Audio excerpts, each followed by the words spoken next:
En espace de quelques minutes à peine, les marchés de l'or et de l'argent ont connu une chute absolument vertigineuse, effaçant une valeur colossale. Alors, la question que tout le monde s'est posée est assez simple. Est-ce que c'était une simple correction de marché, quelque chose de normal, ou est-ce que c'était quelque chose de bien plus orchestré? On va plonger au cœur de cette histoire pour essayer de décrypter ce qui s'est vraiment passé. Le chiffre est juste stupéfiant. Plus de 3000 milliards de dollars. C'est le montant qui a été pulvérisé. Toute cette valeur marchande a tout simplement disparu des métaux précieux en un temps record. Pour vous donner une idée, c'est un peu comme si toute la valeur de toutes les crypto-monnaies du monde s'était évaporée en un claquement de doigts. Et évidemment, la réaction a été immédiate. Sur les réseaux sociaux, les investisseurs, complètement sous le choc, ont tout de suite crié à la manipulation. Ce sentiment de fraude, il contraste violemment avec le discours officiel qui, lui, a émergé très vite. C'est vraiment là que notre enquête commence, entre la colère des investisseurs d'un côté et les explications, disons officielles, de l'autre.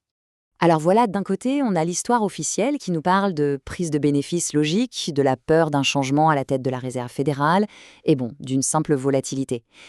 Et de l'autre, eh bien, il y a des faits qui dérangent un peu. Le crash était déjà bien parti des heures avant l'annonce censée l'avoir provoqué, l'argent a subi des pertes bien plus lourdes que l'or, et surtout, la vitesse de la chute, ça ressemble beaucoup à une cause mécanique, presque inhumaine. Pour y voir plus clair, il faut vraiment décortiquer la mécanique de cette chute. Comment un marché peut-il s'effondrer avec une telle rapidité, une telle violence? Ce qui est vraiment fou avec cette chronologie, c'est le décalage. Le marché était déjà en train de s'effondrer depuis plus de 3 heures quand la nouvelle, qui nous a été présentée comme la cause principale, a été publiée. Ça laisse penser que cette annonce a peut-être servi de justification bien pratique pour un événement qui était déjà en cours, mais qu'elle n'en était pas du tout le déclencheur. La vitesse de cet effondrement, elle s'explique par un concept clé, la disparition de la liquidité. Aujourd'hui, dans le trading moderne, ce sont des algorithmes qui placent la majorité des ordres d'achat et de vente. Le problème, c'est que dès que la volatilité augmente un peu trop, ces mêmes algorithmes sont programmés pour se retirer, instantanément. Ils laissent un carnet d'ordre complètement vide. C'est comme si d'un coup le sol se dérobait sous les pieds du marché. Et le mécanisme de cette cascade, franchement, il est presque diabolique. D'abord, la bourse augmente ce qu'on appelle les exigences de marge, c'est-à-dire qu'elle demande plus de cash pour chaque contrat. Les petits porteurs, qui souvent n'ont pas ces liquidités, voient leur position vendue automatiquement. Ces ventes forcées font chuter le prix, ce qui déclenche d'autres appels de marge et d'autres liquidations. C'est un cercle vicieux qui s'auto-alimente. Mais le vrai problème, le cœur du sujet, c'est qu'on n'est pas tous logés à la même enseigne. C'est un système à 2 vitesses. Pendant que le trader particulier se fait liquider en quelques minutes, les grandes institutions, elles, ont accès à des lignes de crédit d'urgence de la Fed, ce qui leur donne le temps et les moyens de traverser la crise. Et même d'en profiter. On ne joue clairement pas avec les mêmes règles. Bon, maintenant parlons de l'anomalie la plus flagrante dans tout ça, l'argent métal. Pourquoi a-t-il chuté beaucoup plus violemment que l'or? La réponse, elle révèle une vulnérabilité structurelle au cœur même du système des métaux précieux. En fait, tout est une question d'échelle, c'est aussi simple que ça. Le marché de l'or est environ 10 fois plus grand. Du coup, le marché de l'argent est beaucoup plus petit et donc beaucoup plus facile à influencer pour un gros acteur financier. Et là, ce graphique, il montre la déconnexion mais totale entre le monde physique et le monde du papier. Chaque jour, sur les marchés de produits dérivés, on échange un volume de contrats papier qui est équivalent à presque toute la production minière mondiale d'une année entière. La très grande majorité de cet argent n'existe tout simplement pas physiquement. Ce chiffre, 500 pour 1, il faut bien le comprendre. Il représente le ratio extrême entre l'argent papier et l'argent physique. Ça veut dire que pour chaque once d'argent physique qui existe vraiment, il peut y avoir jusqu'à 500 contrats papier, donc 500 promesses sur cette même et unique once.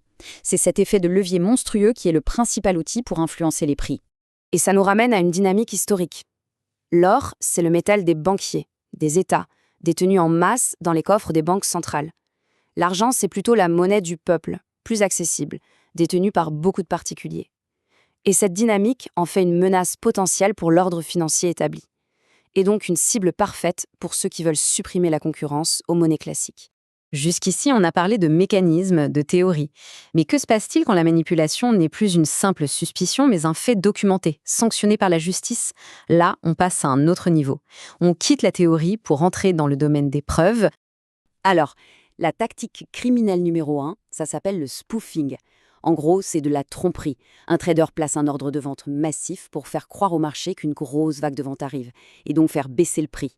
Les autres algorithmes réagissent. Et juste avant que l'ordre ne soit exécuté, le manipulateur l'annule et achète, lui, à un prix qui a été artificiellement baissé. Et attention, cette liste, ce ne sont pas des accidents de parcours. C'est la preuve d'une pratique systémique, généralisée. Les plus grandes banques du monde ont été condamnées à des amendes colossales, pas une fois, mais à de multiples reprises, pour avoir manipulé les marchés des métaux précieux de manière délibérée et continue. Ce chiffre-là, il faut s'arrêter dessus un instant. 920 millions de dollars. C'est l'amende record payée par JP Morgan Chase. Et ce montant ne sanctionne pas une seule erreur, mais bien une opération de manipulation massive qui a duré au moins 8 ans et qui impliquait des centaines de milliers de transactions illégales. Et là, c'est le coup de grâce. Les autorités américaines n'ont pas juste traité ça comme une simple fraude financière, elles ont utilisé les lois RICO. Ce sont des lois qui ont été conçues à la base pour démanteler la mafia et les cartels de la drogue. Elles ont qualifié le bureau de trading de JP Morgan d'entreprise criminelle en continu. C'est une accusation d'une gravité exceptionnelle. Ce qui nous amène à la question ultime. Pourquoi ? Pourquoi prendre de tels risques ? Pourquoi monter des opérations aussi complexes ? La réponse nous amène au cœur même du système monétaire mondial et à la nécessité de protéger les monnaies comme le dollar, à tout prix. Et pour ça, on n'a même pas besoin de spéculer. Il suffit d'écouter Alan Greenspan lui-même, quand il était président de la Réserve fédérale. C'est un aveu qui est juste extraordinaire. Il a admis publiquement que l'intervention sur le marché de l'or pour en contrôler le prix était un outil de politique monétaire explicite, utilisé au plus haut niveau de l'État. En fait, les métaux précieux, c'est un peu le canari dans la mine de charbon de l'économie. Quand leur prix monte, ça signale une perte de confiance dans la monnaie papier, et ça annonce de l'inflation. Du coup, pour les gouvernements et les banques centrales, contrôler le prix de l'or et de l'argent, c'est un peu comme contrôler le thermomètre pour cacher que le système a de la fièvre. Et cette perspective renforce l'idée que l'argent, à cause de la petite taille de son marché et de son potentiel de hausse explosif, représente une menace systémique vraiment unique. Une réévaluation brutale de sa valeur pourrait provoquer une réaction en chaîne capable de déstabiliser tout l'édifice financier mondial qui est basé sur la dette. Donc, pour résumer, ce crash récent, ce n'était pas juste un accident de marché. Il a surtout mis en lumière un conflit fondamental entre les investisseurs particuliers d'un côté et un système institutionnel de l'autre qui possède des avantages structurels écrasants. Et on va se quitter là-dessus avec cette question qui reste en suspens. Le système actuel, il repose sur une déconnexion totale entre le prix papier et la réalité physique. Le jeu financier peut continuer tant qu'il y a assez de métal physique pour maintenir l'illusion. La question n'est donc pas de savoir si ce système est vulnérable, mais plutôt quand est-ce que sa vulnérabilité ultime sera exposée au grand jour.